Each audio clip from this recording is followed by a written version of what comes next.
California is the most economically unequal state in the country. You can blame some of this on some of their various regulatory structures. So we all talk about Silicon Valley being the employment base that really matters, and it is. But the regulatory heft has now reached the point that there are no startups in California because they can't afford to operate in California. So usually what happens is they'll start somewhere else. Silicon Valley agents will go out, scout them out, and then just buy them and move their populations entirely to Silicon Valley to be folded into a major company. So you just don't see that forest, that ecosystem of startups that you're used to. And that is really, really exacerbating the inequality issue.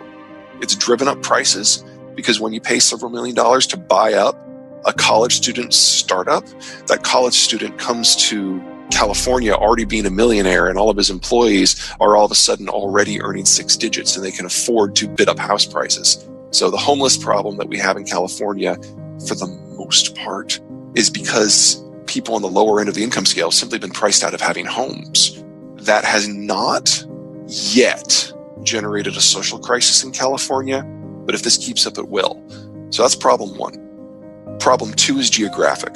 The California cities have expanded to almost their maximum iteration now, and their only option is to build up.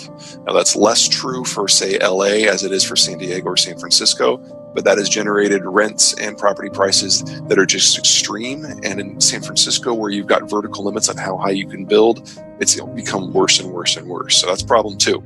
Problem three is international. Because most of California's value added happens in the services and the tech sector and not in manufacturing, they are the state that is most dependent upon international supply chains in order to operate. Because of the regulations on energy and environmental concerns, they are the state that is most dependent on foreign oil in order to operate. So they have become the state most exposed to every problem in the international system, which means with the Americans losing interest in that system, California is the state that has the furthest to fall when this system breaks. So right now, for example, the iPhone is built in 1,200 different facilities in 50 different countries. California, Apple, is dependent upon that network. Right. What happens when global trade breaks down? They've got to find a way to retool their entire system to deal with maybe 10% the number of facilities they have right now. That is going to be a hell of an adjustment to make. Now, Seattle has two reasons that it has that situation. Number one, it's one of those gateway cities for capital flight, so you get a bunch of price-insensitive investors coming up and buying whatever they can. So number one, you got price-insensitive purchasers. Second, it's a land issue. It's a geography issue. Right. Seattle, the city of Seattle is on an isthmus. They can only expand up and down the isthmus, and they've pretty much reached all the way to Tacoma and are reaching up towards the border. There's nowhere else to go.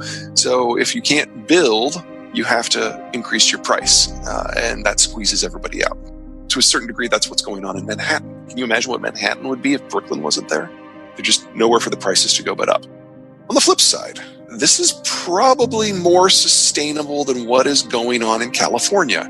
The inequality issue is not nearly as bad. There are a lot of other areas in Washington that you can go that look interesting, and you have near captive companies like Google and Boeing who have so much money and industrial plants sunk into the metro region that they're not even going to consider moving. That doesn't mean they're always going to be easy to deal with.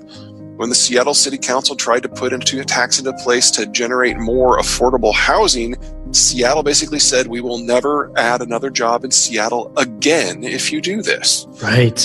So there's a tension, and that is unavoidable, but it's a much better situation than California is finding itself in, because Seattle, Washington, they're not nearly as integrated into global supply chains as the Silicon Valley region is.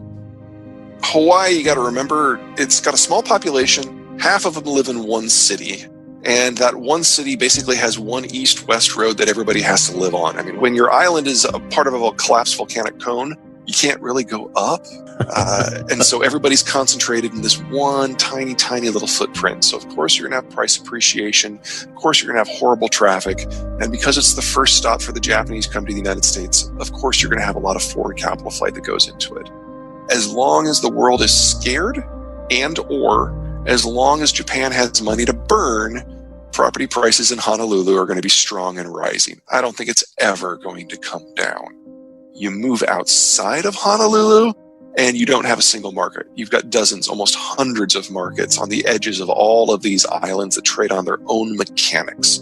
But the fact remains that all the flat land that is near the coast that people want to live on has already been built on.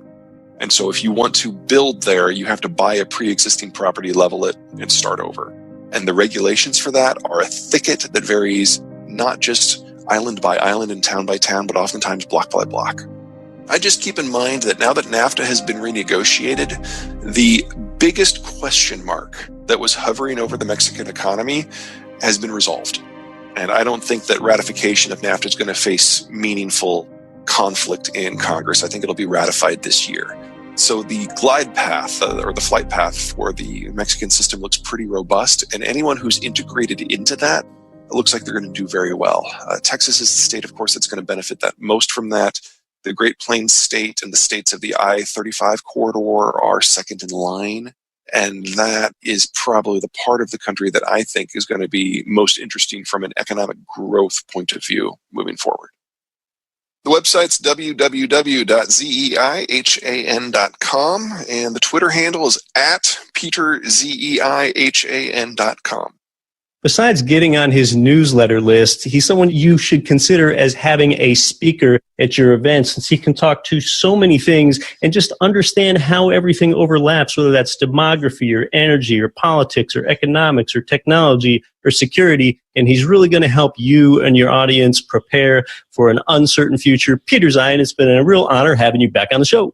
Yeah, great stuff from Peter, as always. Well, did we not get to talk about the city where you live or invest? Do you just kind of wish this episode would continue?